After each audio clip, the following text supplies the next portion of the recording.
வாழைக்காவை இந்த மாதிரி செஞ்சு கொடுங்க, பிடிக்காதவங்க கூட சாப்பிடுவாங்க. வாழைக்காவை ஃப்ரண்ட் அண்ட் பேக் வந்து கட் பண்ணிவிட்டு சின்ன சின்ன க்யூப்ஸை வந்து கட் பண்ணி எடுத்துக்கலாம். இதில் வந்து நார் வரல. வாழைக்காய் மேலே இருக்கிற நாரை வந்து ரொம்ப எடுக்க வேண்டாம். வாழைக்காய் 65 வந்து ரொம்ப டேஸ்ட்டாகவும் இருக்கும், கிறிஸ்பியாகவும் இருக்கும்.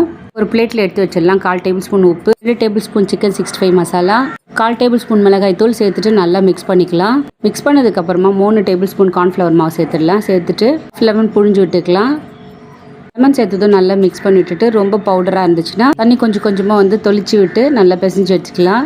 மசாலா நல்லா மிக்ஸ் ஆனதும் ஒரு 10 மினிட்ஸ் வந்து ரெஸ்ட் விட்டுடலாம். கடாயில் எண்ணெய் வந்து நல்லா சூடாக இருக்கும் போது இந்த வாழைக்காய் வந்து எடுத்து அதில் போடுங்க.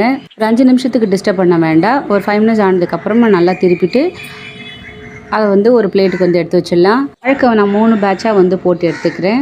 லாஸ்ட் பேட்ச் நீங்கள் எடுக்கும் போது 2 கொத்து கருவேப்பிலையை வந்து அப்படியே போட்டுருங்க. 2 பக்கம் வெந்ததுக்கப்புறமா எடுத்துடலாம். இது நீங்கள் ஈவினிங் போல் கூட டீ ஸ்நாக்ஸாக கூட யூஸ் பண்ணலாம்.